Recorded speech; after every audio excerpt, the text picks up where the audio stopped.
ദൈവത്തിൻ്റെ വചനത്തിലൂടെ ദൈവത്തിൻ്റെ ശക്തിയെ ഇന്നേ ദിവസം നമുക്ക് സ്വീകരിക്കാം.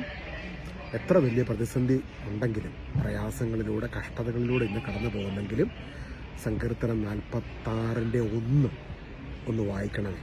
അവിടെ ഇപ്രകാരം രേഖപ്പെടുത്തിയിരിക്കുന്നു: ദൈവമാണ് നമ്മുടെ അഭയവും സങ്കേതവും, കഷ്ടതകളിൽ അവിടുന്ന് സുനിശ്ചിത തുണയാണ്.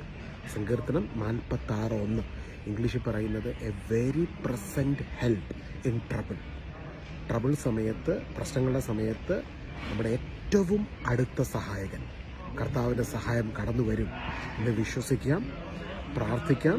ഈ വചനം പങ്കുവെക്കുക.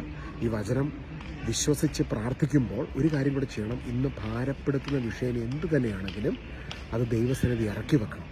നമ്മളോട് ദൈവം ആവശ്യപ്പെടുന്ന ഒന്ന് മാത്രമാണ്: ഈശോയുടെ കാൽവരി മലമുകളിലെ പരിഹാര ബലിയിലേക്ക് ഈ വിഷയത്തെ, ഈ പ്രതിസന്ധിയെ, ഈ പ്രശ്നത്തെ സമർപ്പിച്ച് കർത്താവിൻ്റെ ആ നിർമ്മല കൃപയെ സ്വീകരിക്കുക, ആത്മാവിൻ്റെ അഭിഷേകത്തെ സ്വീകരിക്കുക. അതായത് ഭാരത്തെ ഇറക്കി വെക്കുക, പരിശുദ്ധാത്മാവിൻ്റെ അഭിഷേകത്തെ സ്വീകരിക്കുക. നമുക്കൊന്ന് ഇറക്കി വെക്കാം. എത്ര വലിയ വിഷയമാകട്ടെ, ഈശോയ്ക്ക് ഇടപെടാൻ പറ്റും, സഹായിക്കാൻ പറ്റും. കർത്താവിൻ്റെ സഹായം കടന്നു വരും. ആകാശവും ഭൂമിയും മാറിയാലും വചനം മാറത്തില്ലെന്നല്ലേ വചനം തന്നെ പറയുന്നത്, ദൈവവചനം തന്നെ പറയുന്നതാണ്. ഒരിക്കലും ഇത് മാറത്തില്ല.